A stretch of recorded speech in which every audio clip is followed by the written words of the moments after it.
स्वागत आहे तुमचं मराठमोळा ट्रेडर या यूट्यूब चॅनलवर, जिथे आपण शिकतो ट्रेडिंग मराठीतून आपल्या भाषेतून. तर मला सांगा, तुम्ही तुमच्या चार्टवर कधी अशा जागा पाहिल्यात का जिथे किंमत झपाट्याने वर येते किंवा खाली जाते आणि रिटेलर्सला एंट्री करण्याचा चान्स मिळत नाही. आपण ऑर्डर टाकून एंट्री करेपर्यंत मार्केट जैसे ते झालेलं असतं. त्या काही सेकंदातच आपल्यासारख्या बऱ्याचशा रिटेलरचा एसएल खाऊन मार्केट माघारी फिरलेलं असतं. त्या ठिकाणी काहीतरी होतंय, पण आपल्यासारख्या रिटेल ट्रेडर्सना कळेपर्यंत ट्रॅप झालेला असतो आणि आपली क्वांटिटी एसएल हिट होऊन दुसऱ्याच्या डिमॅटमध्ये जमा झालेली असते आणि इन्स्टिट्यूशन तिथूनच खेळ सुरू करतं. आज आपण समजून घेणार आहोत एफव्हीजी म्हणजे काय, इन्स्टिट्यूशन त्याचा कसा वापर करतात आणि रिटेलर्स कसे फसतात. सगळं मराठीतून आपल्या भाषेतून. चला तर मग व्हिडिओला सुरुवात करूया. त्यापूर्वी चॅनलवर जर नवीन असाल तर आपल्या आयसीटी ट्रेडिंगच्या सिरीजमधले ह्या अगोदरचे व्हिडिओ पहा आणि चॅनलला सबस्क्राईब करा. हा व्हिडिओ आवडल्यास तुमच्या ट्रेडर मित्राला नक्की शेअर करा, कारण हा एक असा कन्सेप्ट आहे जो समजला तर तुमची एंट्री मिस होणार नाही, पण इन्स्टिट्यूशनच्या ट्रॅपपासून कायम सेफ राहाल. फेअर व्हॅल्यू म्हणजे काय? Fair value gap. Fair value gap म्हणजे काय? फेअर व्हॅल्यू गॅप म्हणजे प्राइसच्या रेंजमधला असा गॅप असतो जिथे मार्केटमध्ये इन्स्टिट्यूशनचे हाय क्वांटिटी ट्रेड पंच केलेले असतात. एक प्रकारे याला मार्केटचं मॅग्नेट म्हणतो. इन्स्टिट्यूशनने केलेली फास्ट बाईंगमुळे इम्बॅलन्स मूव तयार होतो, ज्यामुळे दोन्ही कॅन्डलमध्ये एक अनफेअर व्हॅल्यू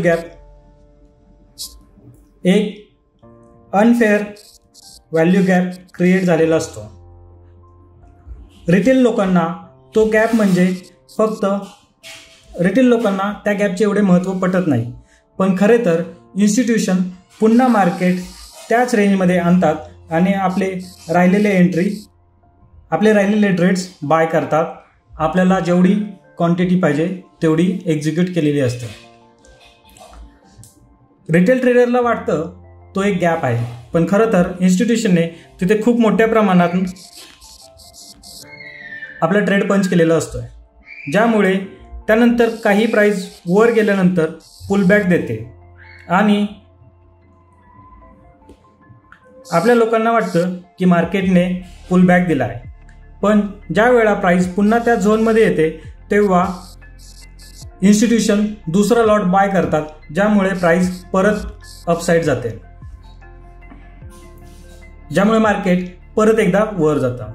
पण हा सगळा खेळ समजेपर्यंत रिटेलर्सचे एसएल हिट झालेले असतात आणि रिटेलर्सची क्वांटिटी इन्स्टिट्यूशनच्या खिशात गेलेली असते.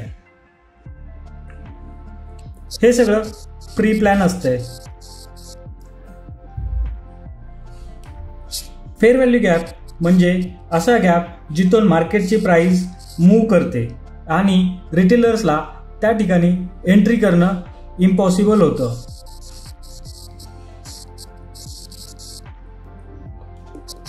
फेअर व्हॅल्यू गॅपचे मूव्ह प्री प्लॅन असतात, ज्यामुळे इन्स्टिट्यूशन्सला त्यांची राहिलेली क्वांटिटी बाय करता येते आणि काही वेळातच किंमत झपाट्याने गेलेल्या जागी परत येते आणि आपल्यासारख्या रिटेल ट्रेडर्सला वाटतं की पुलबॅक आला आहे, आपण एंट्री घ्यावी. पण खरं तर इन्स्टिट्यूशनचा हा प्री प्लॅन मूव्ह असतो. जेव्हा किंमत फेअर व्हॅल्यू गॅपमध्ये येते तेव्हा इन्स्टिट्यूशन परत बाय करतात, पण बाय करण्यासाठी त्यांना रिटेल ट्रेडर्सचे एसएल खावे लागतात, ज्यामुळे मार्केटमध्ये लिक्विडिटी जनरेट होते. लिक्विडिटी म्हणजे काय हे जर माहीत नसेल आणि लिक्विडिटीचे जर टाईप्स कशी जनरेट होती, लिक्विडिटी हंट, लिक्विडिटी स्वॅप कसं होतं हे जर माहीत नसेल तर तुम्ही या अगोदरचा व्हिडिओ पाहू शकता. या आधीचा आपण लिक्विडिटीवर केलेला व्हिडिओ पाहू शकता. फेअर व्हॅल्यू गॅप म्हणजे काय ते कळालं, पण तो मार्केटमध्ये ओळखायचा कसा, चार्टवर त्याला आयडेंटिफाय कसं करायचं, तर त्यासाठी सिंपल ट्रिक आहे. फेअर व्हॅल्यू गॅप हा 3 कॅन्डल सेटअप आहे, ज्यामध्ये फर्स्ट कॅन्डलचा हाय आणि थर्ड कॅन्डलचा लो यामध्ये गॅप असतो. हा गॅप म्हणजे इम्बॅलन्स असतोय. हा गॅप म्हणजे इम्बॅलन्स मूव्ह असतोय. हा गॅप म्हणजे इम्बॅलन्स मूव्ह असतोय, ज्या ठिकाणी बायर्सला आणि सेलर्सला फेअर व्हॅल्यू भेटलेली नसते. हाय क्वांटिटीमध्ये ऑर्डर टाकल्यामुळे मार्केट गॅप सोडून मिळेल त्या प्राइसला त्यांचे ट्रेड एक्झिक्यूट होतात, ज्यामुळे मार्केटमध्ये अशा कॅन्डल्स जनरेट होतात. हे झालं गॅपचं लॉजिक. आता याचं लोकेशन. फेअर व्हॅल्यू गॅप मार्केटमध्ये प्रत्येक ठिकाणी तुम्हाला सापडतील, पण कोणता फेअर व्हॅल्यू गॅप वर्क करेल आणि कोणता करणार नाही हे कसे शोधायचे ते आज आपण या व्हिडिओमध्ये पाहणार आहोत. फेअर व्हॅल्यू गॅप ज्या ठिकाणी पॅटर्न बनवत आहे, फेअर व्हॅल्यू गॅप ज्या ठिकाणी क्रिएट होतोय त्याचं लोकेशन खूप महत्त्वाचं असतंय.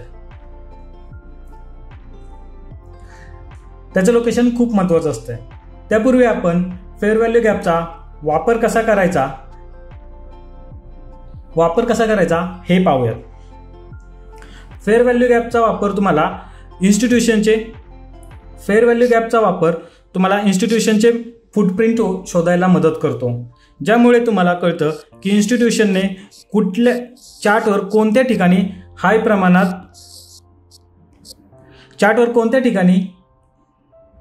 हाय क्वांटिटीमध्ये ट्रेड एक्झिक्यूट केलेला आहे, ज्यामुळे नंतर प्राइस जेव्हा त्या झोनमध्ये येईल तेव्हा आपण ट्रॅप न होता तिथे आपला ट्रेड एक्झिक्यूट करू शकतो.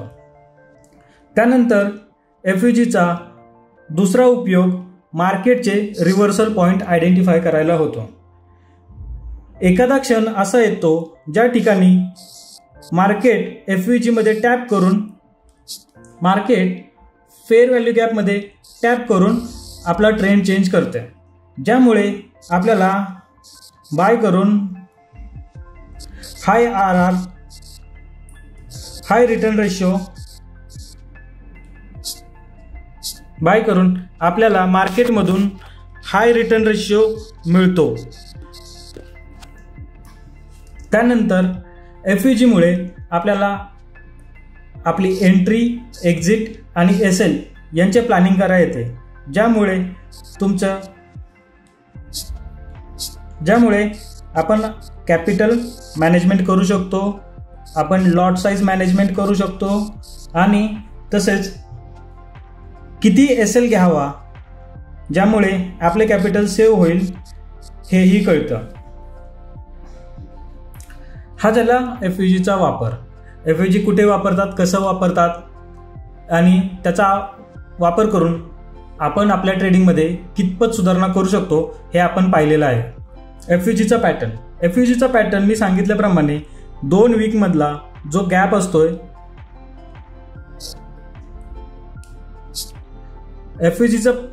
एफईजीचा पॅटर्न म्हणजे 2 अल्टरनेट कॅन्डलच्या वीक मधला जो गॅप आहे त्याला आपण एफईजी म्हणतो.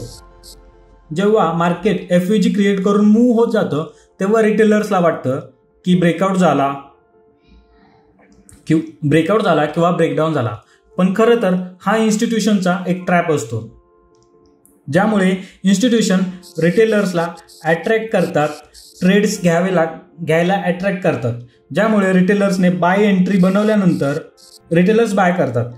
त्यानंतर इन्स्टिट्यूशन प्राइसला परत खाली येऊन रिटेलर्सचे SL खातात, ज्यामुळे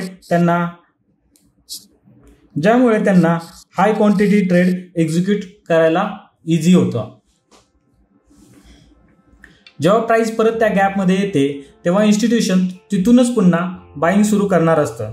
रिटेलर्सला वाटतं पुलबॅक झालाय, ते एंट्री घेतात आणि परत त्यांचे SL खाल्ले जातात. म्हणून एफईजी हे डिमांड किंवा सप्लाय झोन यांच्या जागेसारखंच काम करतं, पण योग्य ठिकाणी बनणारा एफईजी हाच प्रॉपर वर्क करतो आणि हायेस्ट रिटर्न देतो. एफईजी फिल झाल्यानंतर मार्केट रिव्हर्स होऊ शकतं आणि मोस्टली एफईजी मधूनच मार्केट रिव्हर्सल होतं. त्यामुळे तुम्हाला तुमचा SL छोटा ठेवता येतो आणि हायेस्ट टार्गेट मिळवता येतं. रिटेल ट्रेडर्स फसतात तरी का? कारण रिटेल ट्रेडर्स मोस्टली इंडिकेटरवर जास्त डिपेंडंट असतात आणि इंडिकेटरच्या प्रत्येक सिग्नलला ते बाय एंट्री समजून चालतात. ते नक्की प्राइस कुठून मूव्ह होते, ते नक्की प्राइस कोणत्या झोनमधून मूव्ह होते आणि मूव्ह होण्याची कारणं काय आहेत याचा विचार करत नाहीत. तसेच इन्स्टिट्यूशनचे फुटप्रिंट आयडेंटिफाय केलेले नसतात आणि आयडेंटिफाय केलेले नसतात, त्यामुळे इन्स्टिट्यूशनचा गेम कळत नाही आणि मग आपले SL हिट करतात आणि SL हिट होतात. हे जर कळालं तर तुम्हाला इन्स्टिट्यूशनचा गेम कळतो आणि त्यानुसार एंट्री, एक्झिट आणि SL प्लॅन करता येतो. ट्रेडिंगच्या पिव्होट बॉसच्या पुस्तकात लिहिलेलं आहे, plan the trade and trade the plan. त्यानुसार जर तुम्ही ट्रेड अगोदर जर प्लॅन केलेला नाही आणि प्लॅन केलेला ट्रेड जर प्लॅन केलेला ट्रेड एक्झिक्यूट केला नाही तर तुम्ही ट्रेडिंगमध्ये टिकू शकत नाही. लोक ट्रेड प्लॅन तर करतात पण प्लॅन केलेला ट्रेड एक्झिक्यूट करत नाहीत. मोस्टली एक्झिक्युशनच्या टायमिंगला रिटेलर्स फसतात. याला कारण मोस्टली फोमो आहे. फोमो म्हणजे फिअर ऑफ मिसिंग आउट.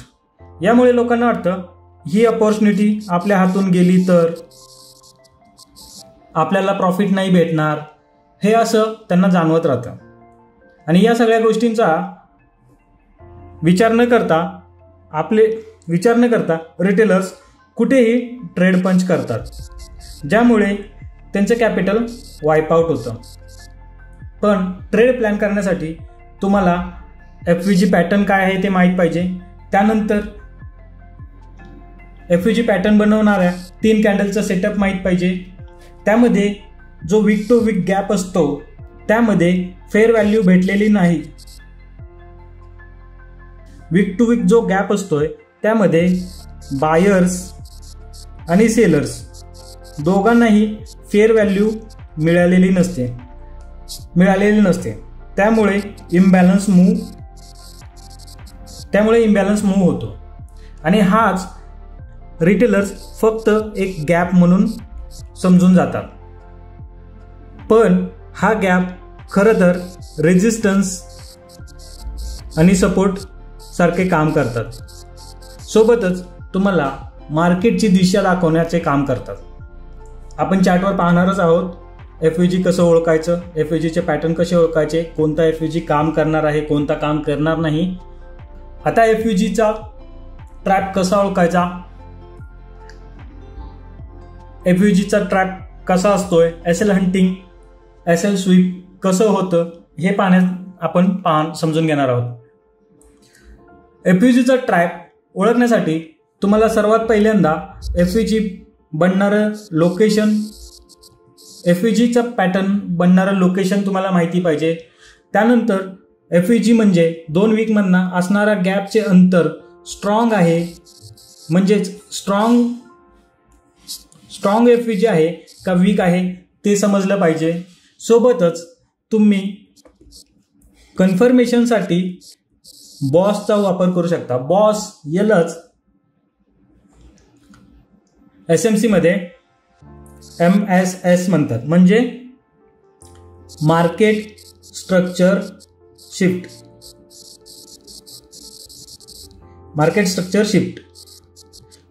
आता बॉस म्हणजे ब्रेक ऑफ स्ट्रक्चर आणि MSS म्हणजे मार्केट स्ट्रक्चर शिफ्ट. हे काय असतं हे तुम्हाला जर माहीत नसेल तर तुम्ही आपल्या ICT ट्रेडिंग मराठीच्या सिरीजचा पहिला व्हिडिओ पहा, ज्यामध्ये तुम्हाला हे बेसिक कन्सेप्ट क्लिअर होऊन जाते. FVGचा ट्रॅप ओळखण्यासाठी तुम्ही तुमच्या चार्टवर असे FVG मार्क केले पाहिजे जे डिमांड झोन आणि सप्लाय झोनच्या शेजारी आहेत. त्यानंतर ते स्ट्रॉंग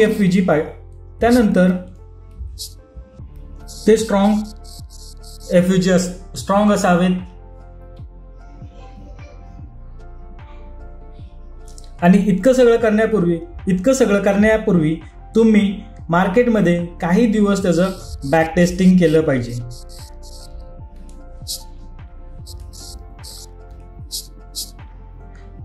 हे ओळखून झाल्यानंतर तुम्ही मार्केटमध्ये त्याचं बॅक टेस्टिंग केलं पाहिजे. बॅक टेस्टिंग केल्यामुळे तुम्हाला तुमच्या ॲनालिसिसवर कळेल FVG किती प्रमाणात काम करत आहे. आणि तुम्हाला काही मदत लागल्यास तुम्ही कमेंट करून सांगू शकता. तसेच तुम्ही तुमचा ॲनालिसिसही आम्हाला सांगू शकता. FVG ट्रॅपमध्ये अजून एक जागा येते, ती म्हणजे इंड्युसमेंट. इंड्युसमेंट म्हणजे मार्केटमध्ये जेव्हा FVG क्रिएट होतं त्यानंतर FVG मधून प्राइस वर गेल्यानंतर, ज्यामुळे मार्केटमध्ये FVG क्रिएट झालेला आहे तिथून प्राइस वर गेल्यानंतर एका वेळेला प्राइस वर गेल्यानंतर काही काळ एका ठिकाणी कन्सोलिडेट करते. जसं की मी आता तुम्हाला अपॉर्च्युनिटी देणारच नाही, मी इथूनच जाणार आहे वर आणि तुम्हाला बाय करायचं असेल तर तुम्ही आत्ताच बाय करू शकता, नंतर तुम्हाला चान्स भेटणार नाही. ज्यामुळे फोमोमुळे लोक इथं ट्रेड घेतात, त्यांचे खालच्या बाजूला SL क्रिएट होतात, मार्केट वर जातं जरासं ब्रेकआउट दिल्यासारखं आणि परत या लोकांचे SL घेऊन FVGच्या झोनमध्ये टॅप करून मार्केट परत वर जातं. त्यामुळे इंड्युसमेंटमध्ये आपली एंट्री करायची नाही, ज्यामुळे तुमच्याशी ट्रॅप होणार नाही. इंड्युसमेंटमध्ये एंट्री करायची असेल तर तुम्हाला स्ट्रॉंगली कन्फर्मेशन बघावं लागेल. त्यानंतर एंट्री करताना तुम्हाला SL आणि एक्झिट याचं कॅल्क्युलेशन करावं लागेल आणि तुमचा ट्रेड प्लॅन करावा लागेल.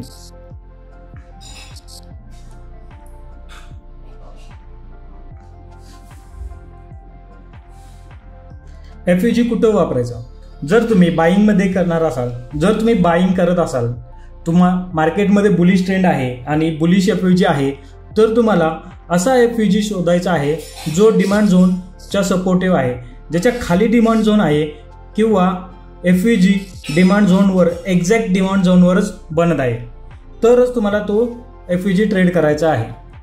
जर बिअरिश FVG असेल तर तुम्हाला तो सप्लाय झोन शेजारी असणारा किंवा सप्लाय झोनच्या तोंडावर म्हणजेच एक्झॅक्ट सप्लाय झोनच्या रेंजमध्ये जो FVG बनत असेल तोच तुम्हाला ट्रेड करायचा आहे. यापेक्षा मी तुम्हाला एक बेस्ट हॅक सांगेन, ती म्हणजे मी जे तुम्हाला काही झोन दाखवणार आहेत चार्टवर, त्या झोनमधलेच तुम्ही FVG कन्सिडर करा. तुम्हाला तो बुलिश डिमांड झोनवर आहे किंवा सप्लाय झोनवर आहे किंवा तो स्ट्रॉंग FVG आहे, हे सर्व पाहायची गरज पडणार नाही. चला तर मग आपण चार्टवर पाहूया FVG कसं काम करतं आणि FVG कसं शोधायचं ते.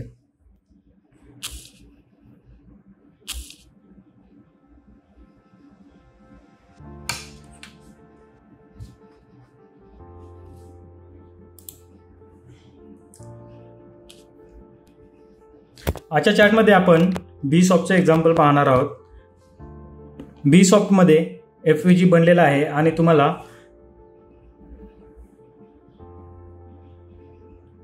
मार्केटमध्ये प्राइस FVG मध्ये आल्यानंतर BSOPमध्ये तुम्हाला क्लिअरली कळेल की जेव्हा प्राइस FVG मध्ये येते तेव्हा कशी मूव्ह होते. हा FVG आहे. आता हा काय FVG आहे तर मी तुम्हाला चार्टच्या आधारे सांगतो. ही आपली रेड कॅन्डल आहे. या रेड कॅन्डलचा लो याला वीक नाहीये, त्यामुळे हा लो झाला. त्याच्यानंतर अल्टरनेट कॅन्डल म्हणजे ही रेड कॅन्डल आणि ह्याचा हाय, या दोन्हीच्या मध्ये इथे जो हा गॅप आहे, हा जो गॅप आहे हा आपला फेअर व्हॅल्यू गॅप आहे. मग या फेअर व्हॅल्यू गॅपमध्ये जेव्हा प्राइस आली तेव्हा तुम्ही पाहू शकता कसे सडनली प्राइस ड्रॉप झालेले आहे. रिटेलर्सना 1 मिनिटाची कॅन्डल आहे, रिटेलर्स नाही तर त्यांची शॉर्ट एंट्री बनवण्याचा चान्सही दिलेला नाही. आणि इथे तुम्ही व्हॉल्यूम पण पाहू शकता की इन्स्टिट्यूशनने किती मोठ्या प्रमाणात लोकांना ट्रॅप केलेला आहे, कारण रिटेलरचा व्हॉल्यूम या लेवलचा असतोय. इन्स्टिट्यूशन एवढ्या मोठ्या कॅन्डल बनवतात, सगळे रिटेलर्स मिळून एवढी मोठी कॅन्डल ही बनवू शकत नाही. त्यामुळे हा FVGचा ट्रॅप आहे, जिथे लोकांना मी तुम्हाला सांगितल्याप्रमाणे ब्रेकआउट दिलं. हा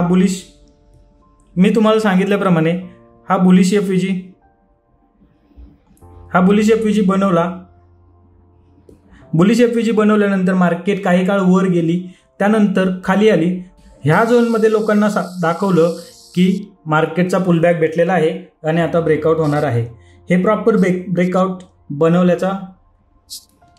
ब्रेकआउटचा थोडक्यात इंडिकेशन दिलेलं आहे.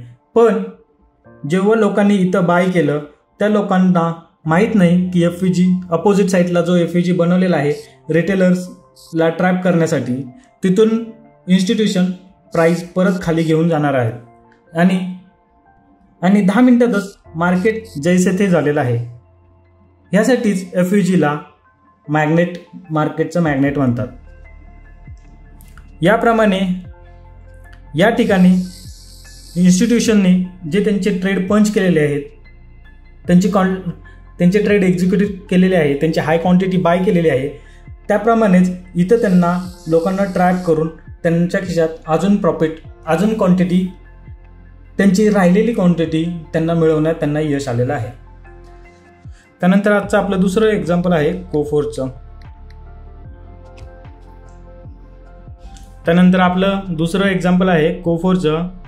कोफोर्ज आज सगळं मार्केट गॅपअप झालं होतं, त्यामुळे कोफोर्जनेही गॅपअप ओपनिंग दिली, ज्यामुळे हा FVG क्रिएट झालेला आहे.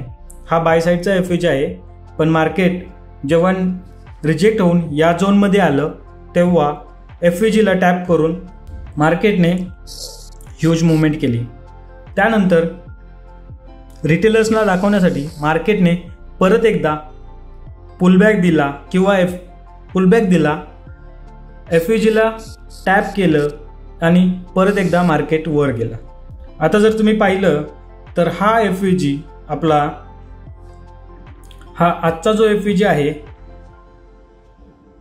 तो या सप्लाय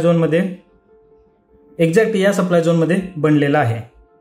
तुम्ही जर याचा पॅटर्न बघितला तर कोफोर्ज जेव्हा पण वर जायचं असेल तेव्हा गॅप सोडून वर जातो, त्यानंतर परत त्या झोनमध्ये गॅपमध्ये येतो आणि परत गॅप फिल करून परत वर जातो. आजही त्याप्रमाणे गॅपअप झाला, त्यानंतर वर गेला, परत गॅप फिल केला आणि परत एकदा FVGच्या वर सस्टेन केलेला आहे. त्यानंतर आपल्याकडे अजून एक एक्झाम्पल आहे कॅम्सचं.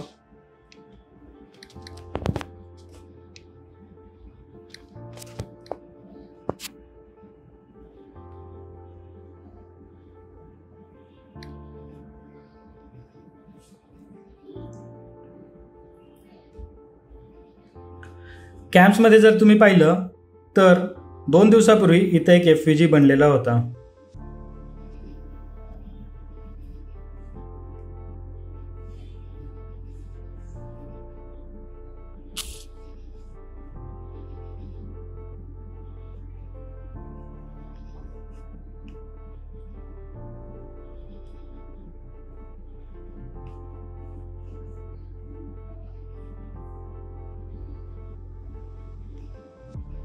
इथे FVG कॅम्प्समध्ये इथे एक FVG बनलेला आहे. रिटेलर्सना ट्रॅप करण्यासाठी डब्ल्यू पॅटर्नचं ब्रेकआउट केलं. ब्रेकआउट करताना इथे एक FVG बनवला. FVG बनवल्यानंतर मार्केटने FVGच्या वर सस्टेन करून लोकांना इंड्यूस केल्यानंतर मार्केटने ऑलमोस्ट FVGला टॅप केलं आणि तिथून परत एकदा मुवमेंट केलेली आहे. या ठिकाणी परत तुम्ही जर व्हॉल्यूम बघितला तर तुम्हाला कळेल ज्या वेळेला FVG क्रिएट केलं त्यानंतर किती ह्यूज व्हॉल्यूम आलेला आहे आणि जेव्हा लोकांनी बाय केलं तेव्हा त्यांना ट्रॅप करण्यासाठी परत एकदा केवढी मोठी रिटेलर्सने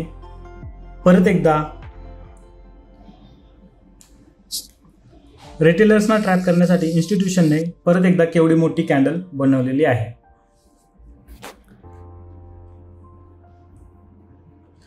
याप्रमाणेच आपल्याकडे अजून एक एक्झाम्पल आहे हिंदाल्को.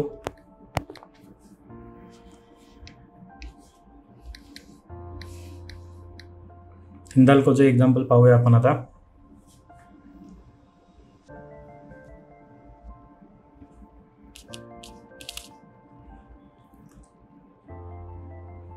हिंदाल्कोच्या बाबतीतही काल हिंदाल्कोने डाऊन येताना एक FVG बनवलेला होता. तसं म्हणायला गेलं तर इथं सलग दोन FVG बनवलेले आहेत. हा पण एक FVG आहे.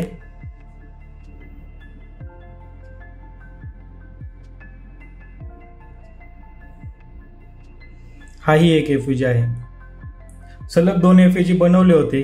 आता या ठिकाणी जर आपण ट्रेड करत असतो तर आपण फक्त हा FVG ट्रेड केला असता, कारण मार्केटने प्रॉपर FVGला टॅप करून वर गेलेला आहे. सोबतच जाताना मार्केटने अप ट्रेंड कंटिन्यू ठेवलेला आहे.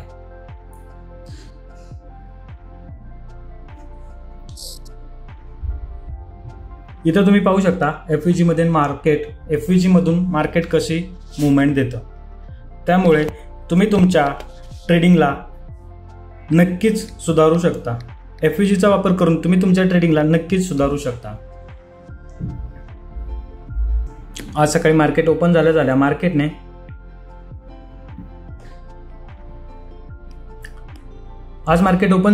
मार्केटने ह्यूज मुवमेंट दिलं आणि ज्यामुळे एक FVG क्रिएट झाला. त्या FVG क्रिएट झाला. यानंतर मार्केटने ह्यूज मुवमेंट दिली. परत काही काळ कन्सोलिडेट करून FVGला टॅप केलं आणि FVGला टॅप केल्यानंतर मार्केट परत त्याच्या असणाऱ्या झोनमध्ये माघारी फिरलं, ज्यामुळे इथे लोकांना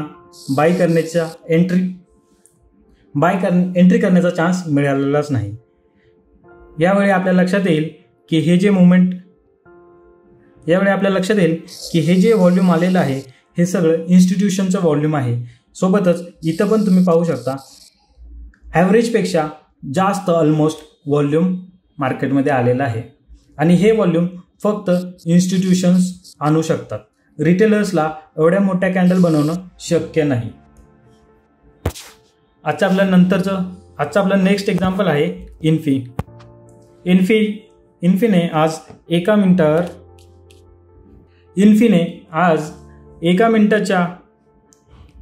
एका मिनिटाच्या FVGला टॅप करून प्रॉपर मुवमेंट केलेली आहे. हा इन्फीचा एका मिनिटाचा FVG आहे, जो ही रेड कॅन्डल, थांबा मी झूम मोठं करतो तुम्हाला दिसेल.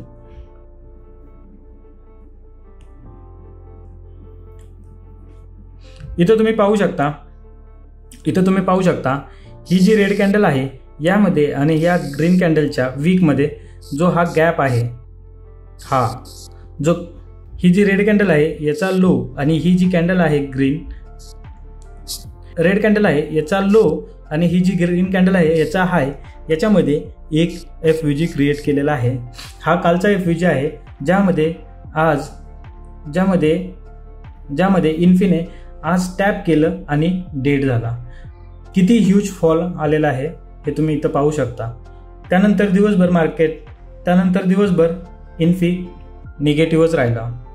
तुम्ही FVGचा वापर करू शकता आणि तुमच्या ट्रेडिंगला सुधारू शकता. तर याप्रमाणे तुम्ही चार्टवर तुमचे FVGs मार्क करू शकता आणि तुमच्या ट्रेडिंगमध्ये सुधारणा करू शकता. जर हा व्हिडिओ आवडला असेल तर लाईक करा, शेअर करा आणि आपल्या मराठमोळ्या चॅनलला सबस्क्राईब करा. पुन्हा भेटूया अशाच SMCच्या दुसऱ्या कन्सेप्टसोबत. तोपर्यंत लक्षात ठेवा, SL खाऊन मार्केट निघालं तर समजून घ्या इन्स्टिट्यूशन आले होते, आपल्यासारखे रिटेलर्स ट्रॅप झाले होते. जय महाराष्ट्र. Thanks for watching.